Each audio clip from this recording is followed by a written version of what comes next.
Désolé chérie, est-ce que je t'ai dérangé? J'ai laissé mes clés de voiture sur la cheminée. Tu le pourrais? Oh, bonjour. C'est un peu embarrassant. Oui, c'est ma maison, oui, c'est assez grand. Vous n'êtes pas jaloux, n'est-ce pas? Tu veux voir ma voiture de sport aussi? Je vais te le montrer, à une condition. Tu dois me promettre que tu ne seras pas jaloux non plus. Avant de vous rendre fou jaloux de ma Mercedes, je veux voir à quel point vous êtes jaloux. Alors voyons si vous pouvez réussir le test de jalousie et je vais vous donner 4 domaines où vous pourriez être une personne jalouse. Le premier test, vous sentez qu'il y a 2 puissants guerriers dans la Bible. L'un d'eux était un jeune homme nommé David et l'autre Saül, roi d'Israël. Un jour, quand ces 2 guerriers revenaient du champ de bataille, les dames de la ville sortirent danser et chanter et ils chantèrent cette chanson. Voilà comment se chante le chant. Saül a tué des milliers de ses hommes. Comme vous pouvez imaginer, dès que Saül a entendu ce verset, il a commencé à penser « C'est génial, mesdames. Allez, mesdames, chantez encore. » Saül a tué des milliers de ses hommes. Saül a tué des milliers de ses hommes. Saül et le deuxième verset sont venus. Comment le deuxième verset est-il parti? Mais David tue 10 000 de ses hommes. Dès que le roi Saül a entendu ces paroles, il a planté une graine de jalousie dans son cœur. Vous voyez, toi et moi pourrions être jaloux de quelqu'un qui a quelque chose que nous croyons devrait nous appartenir. Dans ce cas particulier, Saül sentait que toutes les louanges, toutes les reconnaissances devraient lui revenir et non pas à David. Peut-être que vous l'avez vécu vous-même dans votre vie. Vous êtes peut-être la plus belle femme de votre ville. Pendant des années, tout le monde t'a regardé et a dit « Wow, elle est magnifique ». Ou peut-être que vous l'avez absolument écrasée dans votre domaine, dans votre passion, dans votre carrière. Vous avez fait du bon travail. Vous avez eu un grand succès. Puis les jeunes hommes apparaissent, ils se lèvent, ils prennent votre place et toute l'attention se détourne de vous et se tourne vers cette personne. Lorsque cela se produit, il est facile de devenir jaloux et d'entrer dans une sorte de compétition avec la personne. Mon cher ami, je ne veux pas mettre personne en colère, mais vous savez quoi? Il y a toujours des modèles plus jeunes. Il y aura toujours quelqu'un qui vous dépassera et prendra votre place. C'est ce que fait la mort. Il a une sorte de filtrage sur la source qui nous débarrasse de l'ancien et amène le nouveau sud. Pour vous humilier, nous ne resterons pas frais pour toujours. Test de 2. Après que David a volé la vedette de Saül, vous les suivez. C'est ce que dit la Bible. Depuis ce jour-là, Saül, moi et David. Maintenant, je vais vous avertir que certains d'entre vous auront la tentation d'être jaloux de moi en voyant ma voiture de sport. Mais avant de vous laisser séduire par cette jalousie, vous devez savoir quelque chose sur moi. Croyez-le ou non, je lutte réellement avec 2 péchés. Le premier péché, comme beaucoup l'ont deviné, est le désir. Le deuxième péché est la jalousie. C'est de la jalousie. Ensuite, prenez-le à un homme jaloux. Vous devez savoir que si vous avez des problèmes de jalousie et de compétition, vous suivrez la personne que vous enviez le plus. Ce que je vais partager avec vous est probablement l'un des moments les plus personnels que j'ai jamais eu sur ce canal. Donc pardonnez-moi si cela semble faux ou péchereux, mais quand j'ai commencé YouTube, il y avait un autre YouTube chrétien qui avait mon âge et qui avait un style de chaîne similaire. Nous avons grandi en même temps et nous avons obtenu un nombre similaire d'abonnés et de vues. Puis soudain, j'ai atteint 50 000 abonnés et il a été laissé pour compte. Honnêtement, c'est ce que je suis gêné d'admettre, avoir un regard de fierté. Ce n'est pas grave, mais je connais les subtilités. J'ai des idées en tête. Oui, j'ai plus d'abonnés que lui. Dans les proverbes bibliques improvisés, nous entendons 7 choses que Dieu déteste. Une chose que Dieu déteste absolument, c'est l'expression fière. Je savais que ce Dieu YouTube chrétien ne serait pas heureux quand je montrerais mon regard fier. Puis quelque chose s'est produit et YouTube a également gagné 50 000. Puis il en a reçu 100 000. Puis il est allé à 200,3 millions. J'ai commencé à être jaloux. Donc de toute façon, cette personne grandit de plus en plus, puis je n'ai plus grandi. En fait, pendant la majeure partie de 2019, je suis resté autour de 50 000. Alors, qu'est-ce que j'ai commencé à faire à cet homme? J'ai commencé à suivre un autre YouTube chrétien presque tous les jours. Je vais me connecter à YouTube et vérifier la chaîne de cet homme.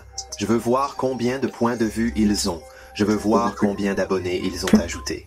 J'ai lu les commentaires, tous les compliments de cet homme, et je suis devenu de plus en plus jaloux. Et puis il est devenu encore plus loin. Je vais même regarder.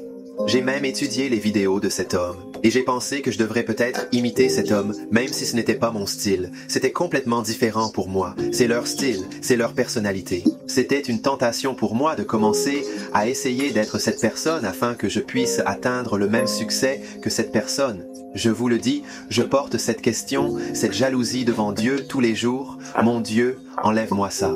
Seigneur, je prie que tu bénisses cet homme, que tu mettes cet homme en contact avec plus d'âmes, et que plus d'âmes seront établies dans le Seigneur à cause de cet homme plutôt que de Dieu. Finalement, Dieu a répondu à mon test de prière. Dans 3, si vous lancez une lance, vous êtes une personne jalouse. Saül jeta donc sa lance parce qu'il avait dit « Je clouerai David au mur ». David échappa 2 fois à sa face. L'un des signes les plus puissants que vous êtes emmêlés avec ce péché de jalousie est que vous pouvez lancer une lance. Celui qui est en descente lance toujours une lance. Peut-être involontairement, mais au fond de leur cœur, ils veulent secrètement que cette personne soit renversée 1 ou 2 fois. Ils veulent secrètement essayer de discréditer le caractère de la personne et de se sentir mieux. Pourquoi avez-vous laissé cet homme exposé? Pourquoi avez-vous trouvé une brèche dans l'armure de cet homme? Voulez-vous trouver une sorte de fissure dans leur personnage? La raison est parce que vous sentez que cette personne est une menace. Et quand cette personne est sur la scène, vous sentez que vous n'êtes pas assez bon. Mon cher ami, si c'était toi, puis-je le dire doucement?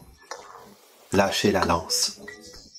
Dieu, dans sa miséricorde, Dieu élève cet homme dans sa souveraineté. C'est lui qui a donné le cadeau à cet homme. Si Dieu qui règne sur l'univers dit que bénir cet homme est bon pour moi, qui sommes-nous toi et moi pour l'arrêter? N'oubliez jamais que Dieu vous rend unique. Dieu t'a choisi et t'a donné des dons spéciaux et des talents spéciaux que personne d'autre dans le monde n'a. Vous avez une personnalité unique et authentique et dans ce cas, dans cette saison de votre vie, Dieu veut toujours vous utiliser à votre place. Il veut toujours vous utiliser, mais il a besoin d'utiliser quelqu'un d'humble qui n'essaie pas d'apporter toute la gloire à lui-même. La Bible dit que Dieu ne partage pas sa gloire avec les autres. Mon cher ami, une fois de plus, de quelqu'un qui lutte contre la jalousie. La raison pour laquelle nous sommes jaloux est parce que nous avons soif d'amour. Nous avons envie que quelqu'un nous aime et dise que vous êtes bon et que vous faites un bon travail. Nous voulons être acceptés parce que peut-être dans le passé, nous avons été intimidés.